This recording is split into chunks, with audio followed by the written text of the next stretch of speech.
Is it possible that we should have tiers for fears at 5 in the NBA draft? Maybe Jeremiah Fears will make you want to rule the world. Maybe you'll be head over heels if you got him. Maybe we'll break it all down next and it'll make you want to shout. Okay, somebody might have got that. It's next on Locked on Jazz.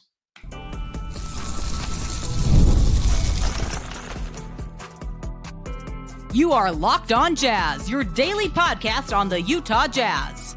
Part of the Locked on Podcast Network, your team every day. Okay, we do like 230 of these a year. Every now and then I get to be really stupid with my open. This is I am David Locke, radio voice of the Utah Jazz, Jazz NBA insider. This is Locked on Jazz. It is your daily podcast on the Utah Jazz, giving you insight, expertise, geeky numbers, and hopefully making it way better to be a Jazz fan each and every day. In all truthfulness, here's what we have. We will look at Jeremiah Fears, the young point guard out of Oklahoma, the number 5 pick of the draft, possible for the Utah Jazz. We'll look at whether that would be a good choice or not. Then we will look at the number one thing the Utah Jazz have to change. The NBA is changing, and the Jazz are on the wrong side of the script on something. Asa Newell is a possibility at the 21st pick. He's 6'10" out of Georgia, and we'll discuss his game as well. Those are all the things coming up on today's edition of Locked on Jazz. Thanks so much for making Locked on Jazz your first listen of the day. We are free and available on all podcasting apps. Thank you for taking the time. And if you're an everydayer who tune into us each and every day, thank you so much. You are what makes this show exist, makes it rock, makes it be what it is. Thank you so much for your commitment to Locked on Jazz. We greatly appreciate it. Today's show is brought to you in part by Monarch Money. Take control of your finances with Monarch Money. Use the code LOCKEDONNBA at monarchmoney.com to get 20% off or 50% off your first year. I watched Jeremiah Fears last night. We've been talking that the 3 players are Ace Bailey, VJ Edgecombe, Trey Johnson. That seems to be. The ESPN has Jeremiah Fears, who is a 6'4" with shoes, 6'2.5" point guard, as the player the Jazz would take with the 5th pick of the draft. Fears is interesting. A little background on him. He's 18 years old. He is younger than everyone else. He reclassified the same way that Cooper Flagg did. His father played at Bradley and at Ohio University.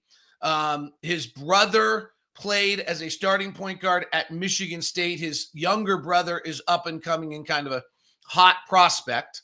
He averaged 17 points, 4 assists, 4 rebounds, and 2 steals a game. I think that one's an important note. That translates over very well, usually into this. Had some massive big games, was all SEC second team. He measured at 6'2.5", 180 pounds with a 6'5" and a quarter wingspan and an 8'2" standing reach. And according to there's a cool site called NBA Draft Comp, and the best comp to him of players in that size and height is Monte Ellis, the former, or Eric Green, who you probably don't remember. He actually played for the Jazz for a small period of time. So Monte Ellis size. So he's a little small. We shouldn't dismiss him at 5. In fact, as I'll go back and watch Trey Johnson and VJ Edgecombe and Con Knipple this week. We'll watch Knipple tomorrow for Wednesday's show. Some more Trey Johnson for Thursday's show. Some more VJ Edgecombe for Friday's show. Friday's show is a little in doubt, but we'll figure it out. So here are my thoughts watching Fears. We shouldn't dismiss the possibility that he could go at 5. The Jazz should be discussing him, looking. He had a 42-inch vertical jump.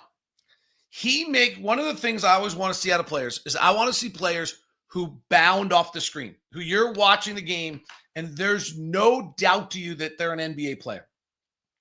So when I watched Derek Queen the other night, I'm not sure that totally came across in the game I watched, the Michigan Maryland game. It was not clear to me Derek Queen was the NBA player on the floor. There was no doubt watching Jeremiah Fears. In fact, if you follow me on social, on Instagram or on YouTube, I posted a little short last night of like him making a play that like just blew my mind. Like literally my notes say OS. He has good recognition. He generally has pretty good recognition. He's in complete control of the game. The ball's in his hands. He's incomplete the whole time. He is super quick coast to coast. Super quick coast to coast. He holds his space. He understands how to play in the pocket. He does have a turnover issue. And we'll talk about that coming up here in a second. He had a few really, really wonky passes. At one point, in fact, he got pulled out of the game by his head coach after committing turnovers on 3 of 4 possessions. Might have just gotten tired. But it was a really weird, wonky stretch where he really lost control of kind of where he was. He has a generally tight handle. I mean, he's taking it everywhere he wants to go, gets to where he wants to go. He always dribbles when he touches the ball. Almost always. There's not a lot of 0.5 decision-making. That will have to be a big adjustment for him on the collegiate level or on the pro level for the collegiate game. The pure athleticism for 6'2", and probably Monte Ellis is a pretty good comp. For 6'2.5" is real. The speed, the burst, getting where he wants to, plays with different hesitations, very impressive. In the statistical numbers, Trey Johnson, who is really a 2, not a 1. This is the biggest difference between Fears and Edgecombe and Johnson, is that Fears, due to size and skill level, is really a point guard. He's really playing with the ball in his hands. No, Keontae George and Isaiah Collier are not good enough to not draft the best player available, if you're wondering that. Here's Fears' number. He's in the 60th percentile in transition, which is fine. Comparing that, Edgecombe was in the 85th. Bailey was in the 55th. Trey Johnson was in the 81st. So they were all a little better. In isolation, though, Fears is in the 69th percentile, which is better than any of these other guys, and not surprising. He really has a pretty good handle. His pick and roll game, he played 218 pick and rolls, far more than anyone else. Bailey, 49, Edgecombe, 109, Trey Johnson, 125, and he's in the 58th percentile, which is, it's good. It's not a red flag in any way, and if you run 218, I think it's awfully hard to be that high level. His shooting, he was in the 50th percentile in spot up on 108 attempts. Comparing that to the others, Ace Bailey's at 59, Edgecombe's at 66, Trey Johnson's at 57. So he's a little less good than these other guys, but not dramatically. And I would say on that Oklahoma team, sometimes because he over dribbles, but he also is having to take a lot of shots. His catch and shoot percentiles in the 54th percentile, the exact same as Edgecombe. Bailey's 59 and Johnson's 60. They're almost the exact same. His off the bounce shooting is at 37 percentile. He took 133 of them. Bailey took 151. Edgecombe took 52 and only made 13. Fears took 133. Trey Johnson took 194. This is where Trey Johnson is different than the other guys. He separates himself at the 75th percentile and shooting off the bounce on 194 attempts, whereas Fears is in the 37th percentile, Bailey's in the 37th percentile, and Edgecombe's in the 21st percentile, which is a little bit of a nervous red flag there. So when you look at him statistically, he's not dramatically different. His real difference is his size. He's smaller, and so he's a point guard. He's gonna have the ball in his hands. He's gonna be your point guard. 6'2.5", 6'5" wingspan, 8'2" reach is to compare those. That is exactly the same size as Isaiah Collier. His wingspan is longer and his standing reach is bigger. He does not weigh 205 pounds, Isaiah Collier does. So he is the exact same size as Isaiah Collier. Somehow we turned Isaiah Collier 6'2.5" into 6'5" this year, which was a miracle. It's really impressive, the platform shoes he played on all year without turning an ankle. So he is absolutely the exact same size of Isaiah Collier. He's just not the 204 pounds. Otherwise, he's pretty much the exact same comp there. The kid's got an elite handle. He can always create space. He'll be able to get his shot off. He's able to clear himself. He does see the floor pretty well, but not dramatically. Like, I didn't see a lot of what I would call one remove passes. I thought he made the right play. He was in complete control. He had good recognition early in the game. He dribbled more and more as the game went on. I think I mentioned that already. That was a little kind of surprising as that game went on. There was one play I really, really liked. I watched him play Georgia, and he actually got Newell in the post, and he's fighting hard at 6'2.5" in the post. And then as the double team came from the top, he slid to the baseline to cut off Newell's move away from the baseline. It showed a really good understanding and recognition of the game. So my overall take on Jeremiah Fears is do not dismiss him at 5. Do not dismiss him at 5. He should be in our conversation. He probably has one path, that being a primary point guard in the NBA. And this is where I literally all year long thought Isaiah Collier was a little small. But this kid makes plays. This kid has moments that pop off the screen and make you go, wow. So we'll continue to watch him, keep an eye on him. He should be involved in the discussion of 5. The number one thing that the Utah Jazz will have to fix if they're ever going to be good is next on Locked On Jazz. Today's show is brought to you by Murdoch Hyundai, located at 4646 South State Street, also in Logan and in Linden. The Hyundais have been in Utah for over 80 years. The Hyundai lineup of cars, absolutely fabulous. Truly incredible. Driving the Santa Fe right now with a straight back, super good looking, a lot of fun, drives fabulously. As impressed by any Santa Fe I've driven, and we've bought 2 of the Santa Fe's. This one is a nicer model, drives more solidly, makes you feel more in control, feels a little bigger and stronger and heavier. Very impressive. The Palisade, also the bigger SUV, one I've had multiple times and absolutely loved, and the Kona and the Tucson. All over at Murdoch Hyundai, located at 4646 South State Street, also located in Linden and in Logan. If you're going to stop by and look for a car right now, put Hyundai on the list and give me an email at dlock09@gmail.com so that we can set you up with a VIP experience with Murdoch Hyundai. Again, Murray, Logan, and Linden, email me. Let me know which location. We'll set you up with that VIP experience at Murdoch Hyundai. Today's show is also brought to you by Skims. Skims makes underwear for men. That should intrigue you. You've probably heard so much of Skims from the women in your life or other people. Well, guess what? Skims makes underwear for men now, and we got the opportunity to try it, and it's the first grab out of the drawer now. Skims. Also, when you're making the opportunity, like when I fly, that is where I want the most comfort, and that is when Skims has been the answer for me. Fit, comfort, finding the right style. Skims has changed all that. Their men's line's offering something for everyone from boxer briefs to classic briefs, all designed with the perfect balance in comfort and style. I tried Skims boxer brief, hooked, perfect for my active lifestyle. Also have the workout ones, which are great. They never lose shape. They stay in place all day, and they hold you where you need to be held. That's probably more than you need to know. Lightweight material, feels amazing, almost like you're wearing, well, I don't want to say that. Nothing at all. Shop Skims Men's at skims.com/LockedOnNBA and Skims stores. Let them know we sent you. After you place your order, select podcast in the survey and select our show in the drop-down menu that follows. Skims, the official underwear partner of the NBA, the WNBA, and USA Basketball. Skims for men.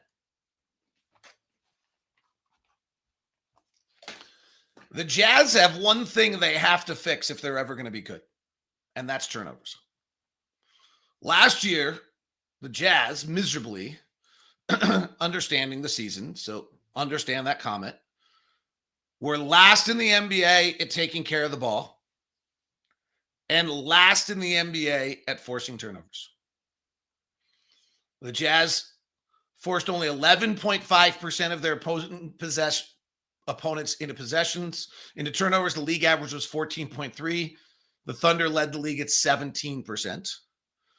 The Thunder were the best in the NBA at not turning the ball over. We turned it over the most in almost exactly the same flip, by the way, just to kind of tell you, it's kind of interesting. The Thunder offense turned it over 11.6% of the time. That's the exact amount we forced. The Thunder defense, 17.1. Because how many they forced per game, that's exactly what we committed. And just to let you know, the Thunder's difference positively was the largest ever in the history of the NBA. Here's what's happened in the league. Many, many years ago, I believed, and it was true, that turnovers didn't matter. It wasn't that they didn't matter. It was that there were other issues that were far more important. The best offensive teams did not have to have great turnover ratios to be good offensive teams. If you go back to some of Quinn Snyder's teams, they were the number 1 or 2 offensive team in the league while committing lots of turnovers. And the issue at the time was that shot quality was far more important than anything else. The Golden State Warriors in 18-19 were the number 1 offense in the league, and they turned it over this fit right in the middle of the pack, 16th most in the NBA. And Houston was 8th and turned it over, or 2nd and turned it over the 8th most, because their shot quality was better than everyone else. And if you go back and look at the Jazz in various years under Quinn, the same was true. They broke the code on transition threes and when to get shots and do these other things. And the Denver Nuggets were the 4th best team in the league in offense and 22nd in turnovers. If you go back to the 16-17 season, so 10 years ago, the top 5 offenses were 18th, 21st, 11th, 22nd, and 6th in turnovers. If you go to today, 10 years later, everyone in the league's shot quality is the same. And so this year, the top offenses were the 4th best, 2nd best, 13th best, and 6th best at taking care of the ball. And the teams that are still alive take care of the ball. The teams right now that are alive are the number 1, number 3, number 6 teams in the NBA taking care of the ball, and then Minnesota's 18th. And Oklahoma City, on the other end, forces the most turnovers of anyone in the NBA. New York's 11th, Indiana's 13th, and Minnesota comes out as the 9th best team at forcing turnovers. Because what's happened here is that if you look at the team with the worst shot quality in the NBA today, in other words, the team who's taking the least efficient shots of any team in the league, most mid-rangers, doing everything wrong, it's the Phoenix Suns. And I would guess with Kevin Durant, turned out fine, right? Their offense was still really... First thing is, that used to preclude you from being any good offensively. That is not the case anymore.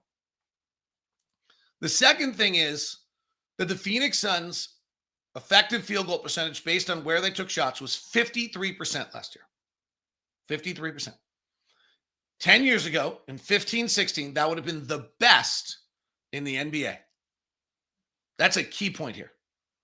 So the team this year with the single worst shot distribution of any team in the NBA would have had the best shot distribution of any team in the NBA 10 years ago. In other words, everyone's taking good shots now. Everyone. And so therefore, where your shot location is used to be the most important thing. What has now probably become the single most important thing is shot volume. Teams that have won the turnover battle this year have won 70% of their playoff games. This is why, unfortunately, Oklahoma City will beat Minnesota. Last year, that number was 56%, and this year it's 70%. Now, some of that might just be the Thunder, but it's still the Thunder. The Thunder, during the regular season, were plus 434 in the turnover game. So far in the playoffs, they're 7.5%. 7.5 plus. Just to give you an idea, there's Justin Engelman has a really good website called XRAMP.com. XRAMP.com. Shai Gilgeous-Alexander is the player who singularly best prevents his team from committing turnovers. Tyrese Halliburton is the 4th best. Alex Caruso is the single best in the NBA at forcing turnovers or creating turnovers. If you're wondering, the top 10 players doing that are Alex Caruso, Matisse Thybulle, Chris Dunn, Andrew Nembhard, who plays for Indiana, Paul Reed, Tamari Kamara, Gary Payton Jr., Jonathan Isaac, and Jalen Williams, who plays for Oklahoma City.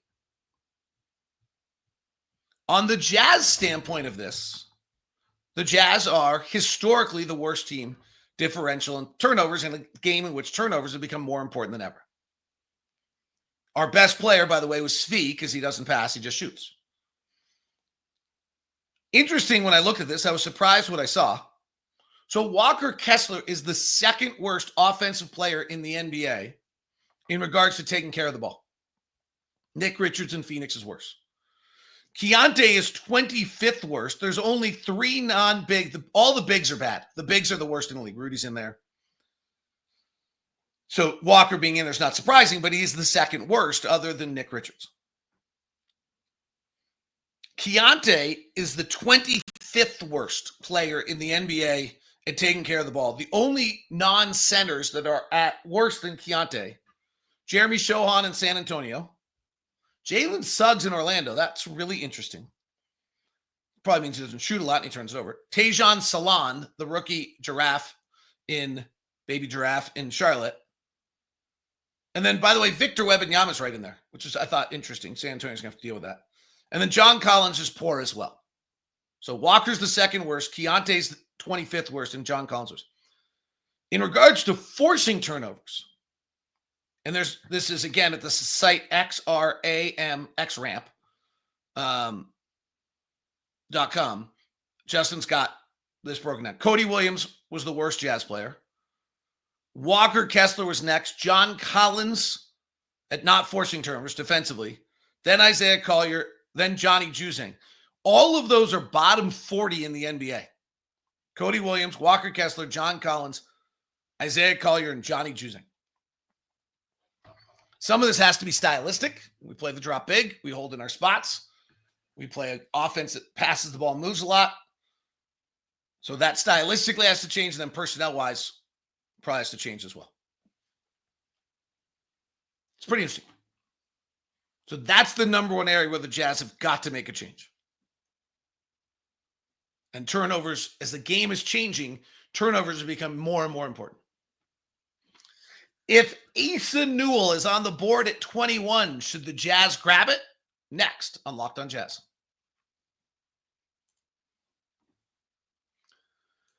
Today's show is brought to you in part by Car Gurus. Shopping for a car should be exciting, not exhausting, but between the confusing prices and hidden fees, it can be overwhelming, and that's why there's Car Gurus. They help you cut through the noise and show you the best deals with full confidence. With over 4 million listings, Car Gurus has more new and used cars than any other major online marketplace in the U.S. They verify dealers, provide real price analysis, and give you the tools and data you need to make the right choice without second-guessing yourself. Need a deal you can trust? Car Gurus makes it easy to compare vehicles side by side with unbiased deal ratings. The best feature is price drop alerts, so you know exactly when the perfect car is available for your budget. Plus, the in-depth vehicle gives you the peace of mind before stepping on to the lot. It's no wonder similar web estimated traffic data shows Car Gurus is the #1 most visited car site. So buy or sell your next car today with Car Gurus at cargurus.com. Go to cargurus.com to make sure your big deal is the best deal. Car Gurus, CARGURUS.com, cargurus.com.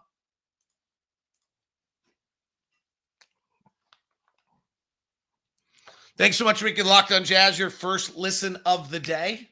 We are free and available on all podcasting apps and greatly appreciate you tuning in. If you like anything you've heard so far, 5-star review would be greatly appreciated. 21st pick of the draft. I got to tell you what, this draft is just so much better than last year. It's crazy. It's crazy. So, last year you literally were just trying to make stuff up when you saw players. This is not it. Asa Newell is another one that's interesting. So Asa Newell was born in Atlanta, Georgia until 10. Then he moved to Florida. His older brother plays at Georgia. His younger sister is an athlete, a basketball player, also volleyball and swimming. He went in Florida. He played 2 years at the local high school, and then he moved to Mount Verde and was teammates with Cooper Flagg and Derek Queen. And then did not make the McDonald's All-American team or some of that kind of stuff, I think because you couldn't have too many players from one team. He did play on the U17 World Cup team, so he has some international experience. And as a rookie at Georgia, he averaged 15.7 rebounds, 1 assist, 1 steal, 1 block. Shot 29% from three, 75% from the free throw line. He's left-handed. First freshman to lead Georgia in scoring and rebounds since Jermaine Jones in 97-98. He's measured at 6'9" without shoes, 223 pounds, 6'11" wingspan, 8'11" standing reach, had a decent max vertical jump of 36.5. There's his comp size-wise, by the way, of actually all interesting things, is his best comp size-wise is Luka Samanic, who was with the Jazz just recently. And Nikola Jovic out of Miami. And he might actually be a very similar player to Jovic in Miami. Both are left-handed. Both can shoot the three a bit, not a lot. Neither of them love to put the ball on the floor a lot. Newell judged out for us in the 95th percentile in transition. 0 isolation. I want to get to that in a second. 0 pick and roll. Was not a good roll man. Spot up shooting was in the 60th percentile. Catch and shoot was in the 33rd, which is a red flag. And he had no off the bounce game. If Newell's on the board at 21, the Jazz should consider it. I don't know enough. If I'm going to be totally honest, I was actually texting with some people last night trying to learn. So here's what I really liked about it. I thought he was really good in defensive rotations. I thought he was there early. I thought he saw the game really, really well. He's 6'9". He's really like, I kept wanting him to be Jaden McDaniels of Minnesota, but Jaden McDaniels was the go-to number 1 option at Washington when he was there and had to adapt his game down. Newell literally, I saw no ball skills, never handles the ball, limited passing, doesn't pass a lot, certainly isn't putting it on the deck to make a play. And so I don't know enough on this. Here's the things that make him an NBA player. 6'9" height with 6'11" wingspan, 36-inch vertical jump. Really, really quick first and second jumps. Really quick. He has to have a nice soft touch around the basket when he shoots it. Occasionally just strangely pushes it. On a fast break, he was able to move side to side in a way. Like he's not a non-athlete where he's just like bowling you over. He's got he caught it, took a step this way, got by a defender, laid it up and in. That's a really important skill. As I said, he plays the low man defensively really, really well, rotates over, gets there early. I loved his closeouts. He seemed to understand defensively, always closed out with a hand up, always seemed to close out smart. His college game is that he runs down the floor and runs to the dunker spot under the basket. He'll never once do that in the NBA. He'll run to the corner. And I don't know if he's a good enough corner 3 shooter, and I don't know if he can drive a closeout. His workouts will be important. On rebounds, he can jump off contact, which is impressive. He's always, as I say, he's a quick jumper. He's 2 inches taller than everyone else on every jump. He jumps quicker than once gets up. So there's real NBA skills in here. When I first started watching him, I was like, oh my gosh. Like early, I was like, great defense rotation, easy shot, left-handed, really good defensive instincts, quick jump, massive vertical jump, soft touch. Like it's all getting exciting. He moves side to side. And then the more I watched, the less he ever does. Like he never does anything with the ball. He takes shots kind of sometimes and more often not threes. It kind of will try to post up a little bit, but I didn't see any like moves. Like Danny Wolf had 3 better moves against Derek Queen the other day. So it's an interesting player because some of those skills are really elite, but I don't know. Like I could see him playing the way we felt about Cody Williams at times, where Cody Williams ran it up and down the floor and like didn't have an impact. I could see that happening to him in an NBA game. So I'll have to ask around, because this is beyond my knowledge level, of like, what do you do with these guys who don't have the ball skills right now or haven't had the chance? It would be interesting to go back and watch him. But frankly, if he played high school basketball with Cooper Flagg and Derek Queen, I'll bet he didn't have the ball either. If we took him at 21, I'd be fine with it. And it may or may not work, but I'm not sure that you get 6'9", this kind of athleticism. I thought he was decent defensively. He got switched out on fears a few times and handled it fine. I'd have to know his mentality a little bit and whether he's willing to try to be an elite 6'9" defensive player. And then the question is, can he actually shoot it enough to be on the floor? And I don't know the answer to that. Right now, he doesn't have anything else. He's not going to make plays passing. You're not running the game through him. You're not doing any of that kind of stuff.